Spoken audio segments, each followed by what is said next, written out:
Salah balik. Assalamualaikum warahmatullahi wabarakatuh.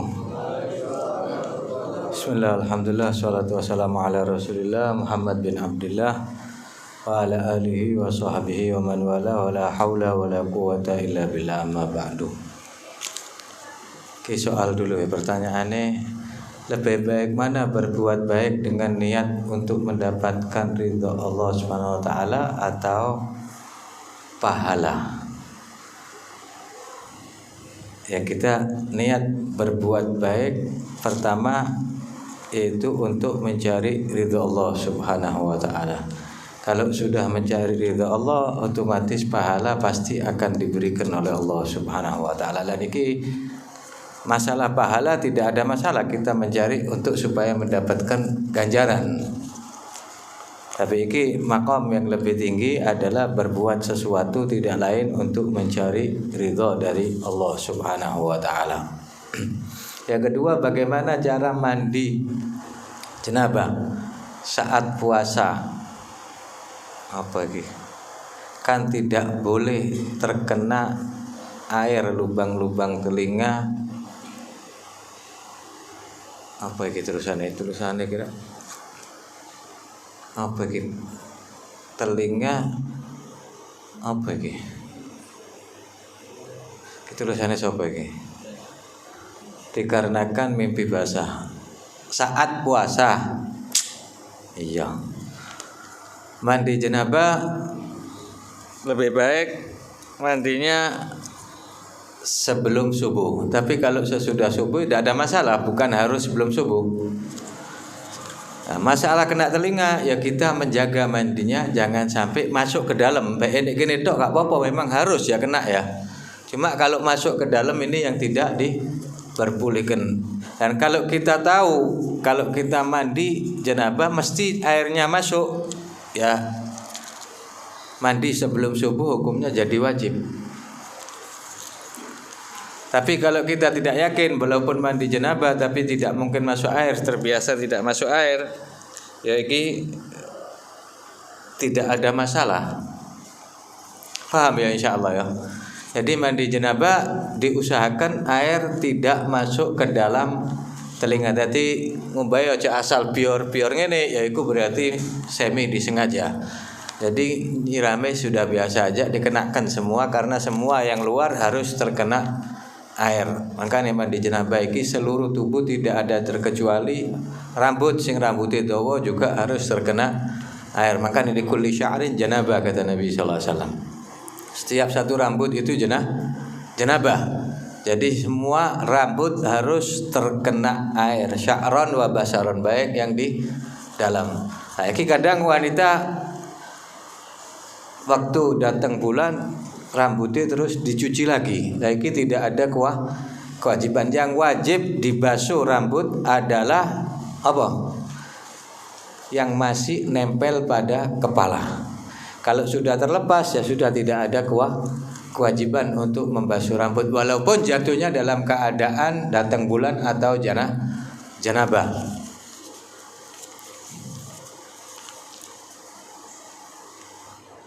Insyaallah paham ya. Iki karena mimpi basah sing durung rapi atau sing rapi hari kumpul bojoe ndak apa-apa ya. Bagaimana kalau lupa ternyata harta kita telah mencapai nisab. Ya iki tulisannya semi dokter iki. Bagaimana kalau lupa ternyata harta kita sampai nisab? Kalau kita tahu nyampe nisab ya wajib dikeluarkan. Walaupun kapan ya, makanya kok ada perinciannya masalah kapan harta kita setahun, pama kita kerja setahun sudah nyampe nisab ya wajib dikeluarkan zakat. Atau kita nyimpan harta selama 1 tahun dan harta tersebut mencapai nisab ya wajib dikeluarkan zakat 2,5%. Kalau 100 juta ya 2,5 juta didik kan ya. Kayaknya gak kalong ya kari 97,5 juta foto sih. Cuma bae tambah soro, maka dididik tokno. Kayak gak gelem ketokno didik akeh gak bakal metu.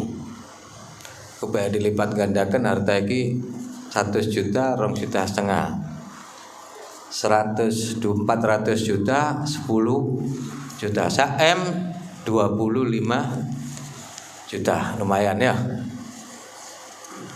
100 M 10 M 250 juta oleh Honda Jazz ya. Kira-kira iso metu ndak iku?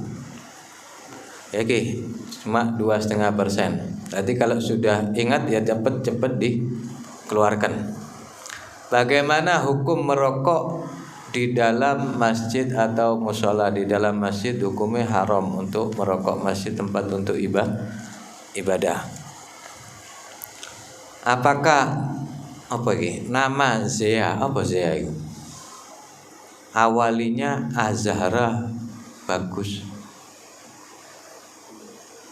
Zea awalia Azhara. Oh, nama tadi. Zea apa Zea itu? Saya gak ngerti artinya. Kalau Azhara bagus. Kalau Zea tak ngerti apa arti. Lalu yang terakhir, apakah benar jika istri kita sedang hamil tidak boleh membunuh binatang? Lalu bagaimana jika rumah kita kemasukan ular? Lagi masalah membunuh binatang di rumah kita waktu wanita hamil tidak ada masalah. Cuma kalau membunuh ular ojo langsung dibunuh, ojo obis mila dhisik diusir dulu, takutnya nanti jin berubah nyerupa jadi ular, ini yang berbahaya. Jadi kalau kata ular jangan langsung dibunuh. Alhamdulillah ke malam Lailatul Nisf min Sya'ban, malam yang sangat mulia, malam di mana dikabulkannya doa oleh Allah Subhanahu wa taala. Khamsul layalin la turaddu fihinna da'awat, atau doa 5 malam yang doa tidak ditolak oleh Allah Subhanahu wa taala.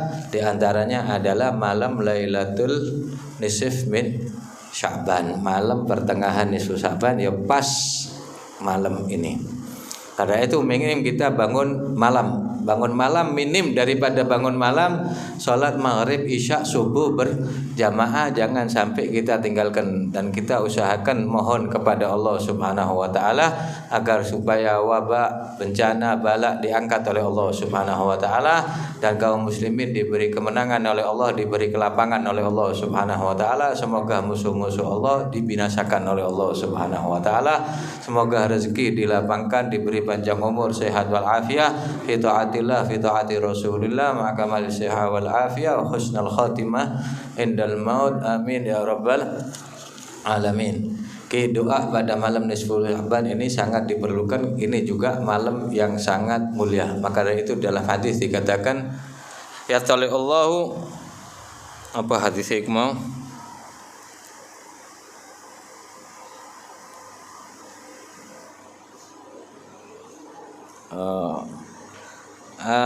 Abdullah bin Amr dan Rasulullah SAW qal ya tali Allah azza wa jalla ila khalqi lailatan nisf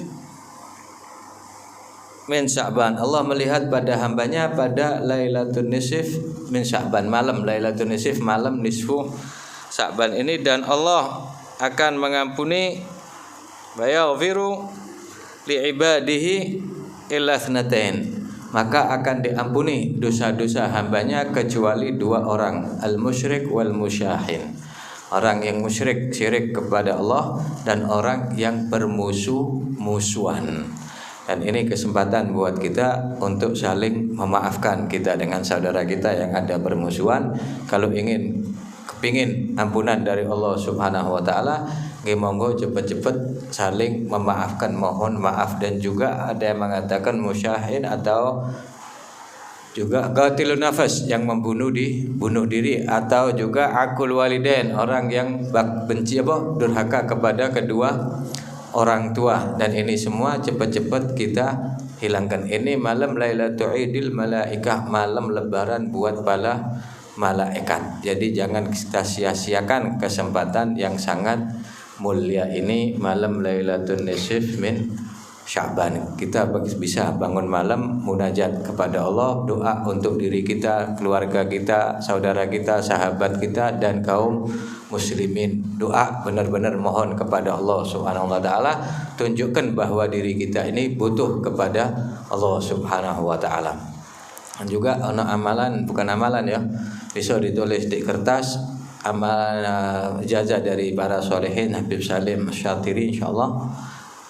Barang siapa yang menulis kalimat inna hadza la rizquna ma lahu min nafad, ini ditulis di satu kertas, dilipat, ditaruh ke dalam dompet atau sabuk atau apa. Kalau memang dompet itu harus diduduki, jangan ditaruh di dompet, taruh tempat lain. Sudah ditaruh, wis jangan dibuka lagi sampai ketemu tahun depan. Dan ini insya Allah isinya tidak akan pernah kosong. Inna hadza la rizquna ma lahu min nafad. Enteng titik kan tulisannya? Kayak saya tulis dah. Inna hadza la rizquna ma lahu min nafad. Kepe aku nulis kau nak anu we kita nak kertas, ada kertas tak? Ada siji wae, satu wae. Titik wae sedikit. Ya nanti wis mari tidak apa-apa. Ya setelah selesai ditulis nanti ya bareng-bareng tulisnya enggak apa-apa. Inna hadza la rizquna ma lahu min nafad, ditulis, ditaruh dompet atau di tas. Insyaallah rezeki tidak akan pernah kosong dari rezeki. Dompet insyaallah selalu full. Dari kisim kerja-kerja soro ya insyaallah ditulis. Kesempatan untuk malam ini dok ya. Besok sudah lain lagi. Ini ijazahnya cuma malam nisfu Sya'ban ditulis iku. Monggo setelah ini ditulis bareng-bareng, insyaallah rezeki dilapangkan oleh Allah Subhanahu wa taala. Mohon rezeki yang halalan thayyiban. Ki aku kak suwe-suwe ya. Dijak Mas Nandong yang Malang aku. Tak sapa sing ngejak Nandong apa aku sing ngejak Kak Wero ya. Cerita sahabat wae ya Didik ya. Oke, sekarang kemarin kita baca Sa'id bin Amir, sahabat yang sangat zuhud, tidak mau dengan kehidupan dunia. Yang sampai walaupun beliau jadi gubernur tapi memiliki satu pakaian. Dikai duit oleh Amirul Mukminin langsung dibagi-bagi, tidak ada uang di rumah. Dan sekarang kita bahas sahabat At-Tufail bin Amr Ad-Dausi. Beliau ini termasuk orang yang mulia di kalangan kaum Arab dan memiliki kedudukan, serta di rumahnya ini selalu menjamu orang. Jadi rumah dibuka selalu tiap hari selalu masak, diberikan orang loman orangnya. Memberikan orang yang lapar, melindungi orang yang takut, juga melindungi orang yang minta perlindungan. Dan dengan ini beliau termasuk orang yang cerdas, orang yang ahli syair, ngerti syair yang enak, syair yang tidak enak. Nah iki so ngerti syair iki termasuk orang bagus top. Bahkan kadang-kadang syair ini bisa membuat menyihir orang kalimatnya. Nah, iki ada Zufail manazila qaumi wa ada Zufail manazila qaumi fi Tihama mutawajjihan ila Makkah. Beliau iki dari kotanya Tihama menuju ke kota Mekah. Dan di kota Mekah ini orang-orang kafir Quraisy, mereka iki ada seakan-akan koyo pertempuran dengan Nabi sallallahu alaihi wasallam. Walaupun itu gak langsung ya, cuma saling mereka mencaci Nabi sallallahu alaihi wasallam, menghalangi dakwah Nabi. Kullun yuridu an yaksiba li nafsil ansor wa yastadhiba li hizbil a'wan. Setiap orang Quraisy ini mereka mencari semua orang untuk dijadikan kawan, untuk dijadikan pembela. Bela apa? Bela mereka untuk memerangi Nabi sallallahu alaihi wasallam. Fa Rasul sallallahu alaihi wasallam iman. Nabi sallallahu alaihi wasallam mengajak kepada Allah Subhanahu wa taala, senjatanya Nabi adalah iman dan kebenaran. Tidak ada senjata lain. Dan kafir Quraisy mereka memerangi Nabi dengan segala cara, mengajak orang untuk menjauh dari Nabi sallallahu alaihi wasallam. Bahwa jalan Tufail nafsu yadkhulu fi hadhil ma'rakah, dan Tufail iki pas datang ke Mekah beliau menghadapi permasalahan ini antara Nabi dengan kaum Quraisy. Wa yakhudhu imara al-qasad. Fa idza huwa lam yaqdum ila Makkah li hadzal gharad.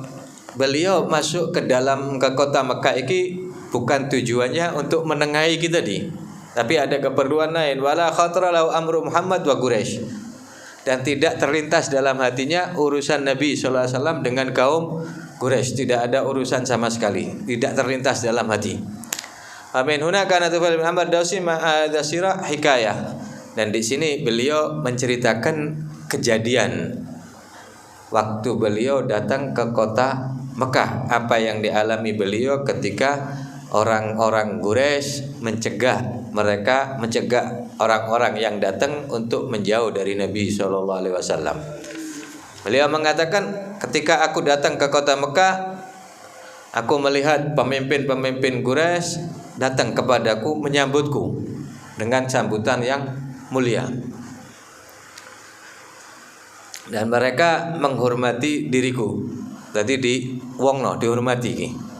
Kemudian kumpul para pembesar Quraisy ini, pemimpin-pemimpin, mereka mengatakan, ya Tufail, innaka qad qadimta biladana. Kau telah datang ke kota kami.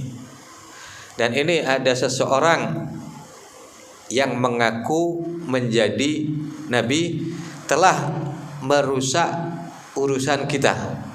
Bahkan telah mencerai-berai jamaah kita. Kadang suami istri cerai, antara saudara juga pisah. Dan aku takut ini akan mempengaruhi dirimu apabila kau pulang kepada kaummu nanti. Maka dari itu jangan dekat orang tersebut, jangan ngomong sama sekali, dan jangan didengarkan apa yang keluar dari lisan Muhammad. Pokok itu suruh jauh kongkon sing ado ke Muhammad. Fa inna lau qaulan kasihir. Karena Nabi sallallahu alaihi wasallam iki memiliki perkataan omongan seperti sihir. Jadi iso ngajak wong moro-moro tertarik. Yufariqu bainal walad wa abi, memisahkan antara anak dan bapaknya. Karena juga banyak ya kaum Quraisy antara bapak dan anak pisah. Karena apa? Islam. Bahkan bukan cuma pisah, tapi apa, perang antara bapak dengan anak pada waktu Nabi sallallahu alaihi wasallam setelah hijrah. Wal wa akhi wa baina zaujah wa zaujiha. Saudara juga pisah, juga antara suami istri terpisahkan karena agama yang dibawa, ajaran yang dibawa oleh Nabi sallallahu alaihi wasallam. Dan iki kata Tufail, iki beliau mengatakan mereka selalu mengomongiku, menceritakanku tentang Muhammad sallallahu alaihi wasallam dan menakut-nakuti diriku dengan apa yang dilakukan oleh Nabi sallallahu alaihi wasallam. Sehingga aku memutuskan aku tidak akan berbicara dan aku tidak akan mendengarkan sama sekali omongan yang keluar dari Nabi sallallahu alaihi wasallam. Baik itu bacaan Al-Qur'an, baik omongannya akan menjauh. Wes diputusi. Ketika aku masuk ke dalam masjid dengan tujuan tawaf di dalam Ka'bah dan ngambil barokah. Barokah apa? Barokah dengan patung-patung. Waktu itu Masjidil Haram sebelum Nabi hijrah masih patung-patung dok isi.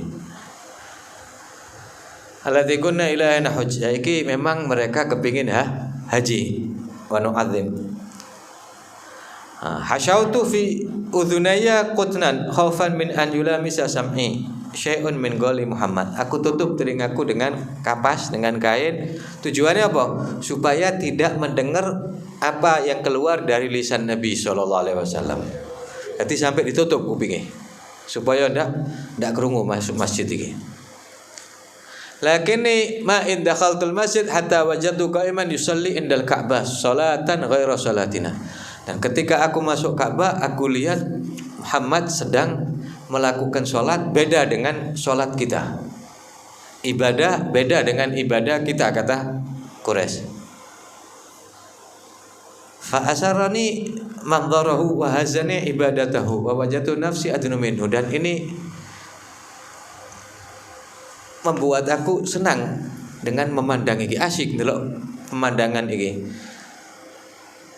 Dan tidak aku sadari lama-lama diriku ini mendekat kepada Nabi sallallahu alaihi wasallam. Saya tidak sadar deh, moro-moro mendekat ke Nabi sallallahu alaihi wasallam, syai'an wa syai'an ala ghairi qadir hatta asabtu gariban minhu, sehingga aku dekat dengan Nabi sallallahu alaihi wasallam. Jadi dikandani mau kepingin menjauh, tapi ketika ndelok Nabi waktu melakukan sholat, rukuk, sujud, di orang-orang dekat-dekat kepingin tahu dia. Wa aballahu illa an yasila ila sam'i ba'dun mimma yaqul.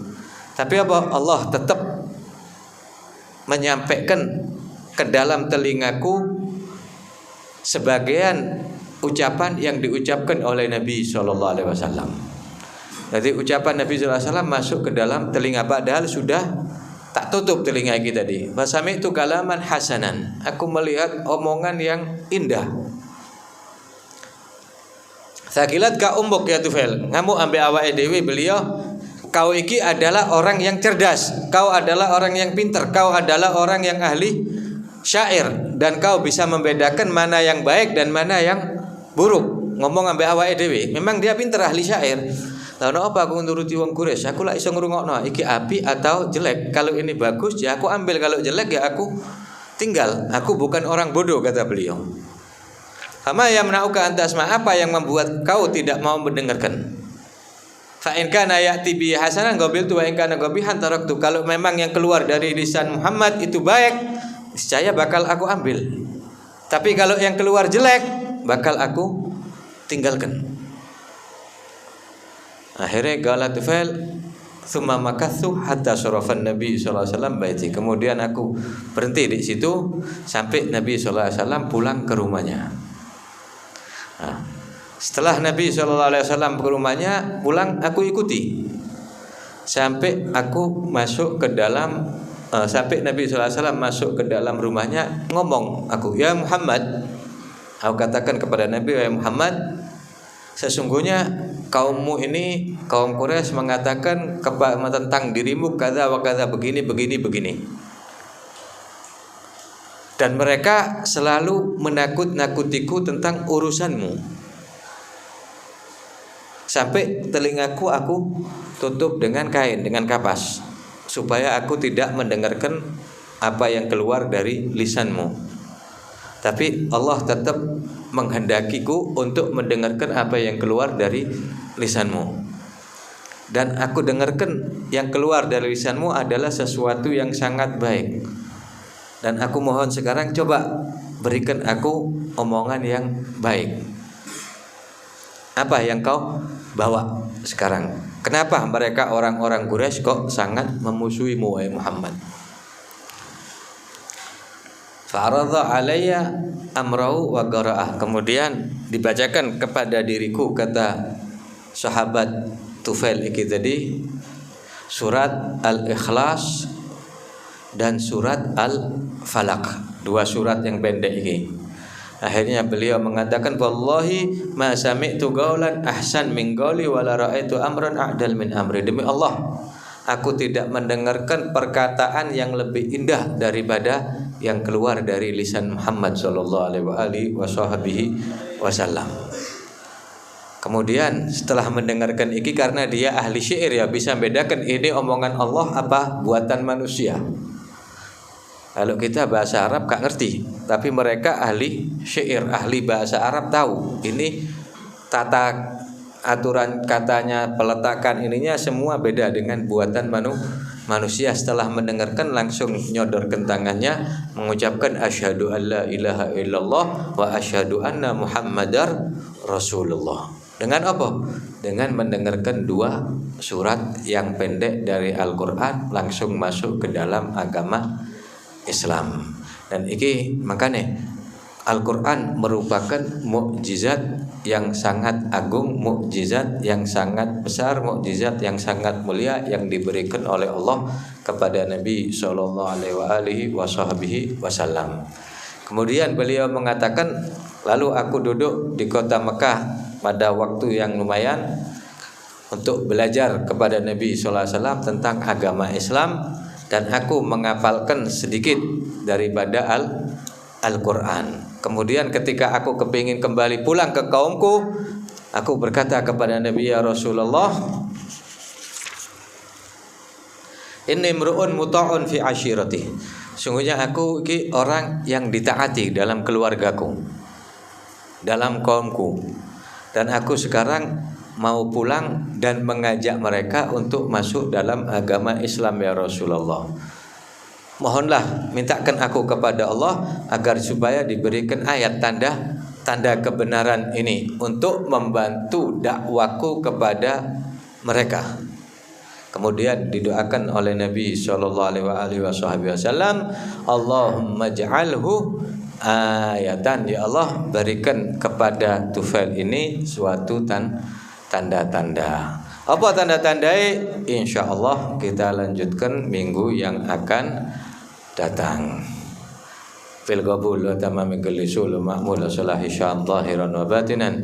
Syu'unana syu'unil Muhammadiyah masyarikil ardi la magharibiha maqdi hajatina balli maqasidana sya'nana zahiran wa batinan nubina bin nabi sallallahu alaihi wasallam bi sahabati nabi bi aslafina salihin rabtan la yanhal warzuqna kamal al-iktida bi mahsyurna ma'ahum wajma'na bid dunya wal barza al akhirah shimardana wa afim talana shifaan la yughadiru saqaman wala alama zahiran wa batinan tawbil a'marana fi ta'atik fi ta'ati rasulik ma'a kamal as-sihha wal afiyah. Allahumma wasi' arzaqana hissiyah ومناوية بجاه خير البرية بارك لنا في أولادنا في بناتنا في أزواجنا في ذرارنا في أموالنا في أعمالنا في أسماعنا في أبصارنا في حركاتنا في سكناتنا في لحظاتنا بارك لنا في شأننا كلها يا أول الأولين يا آخر الآخرين يا ذا القوة المتين يا أرحم الراحمين أنجزا رحمة من عندك نسعد بها في الدنيا والآخرة. اللهم اغفر لنا ما مضى واحفظنا فيما بقي.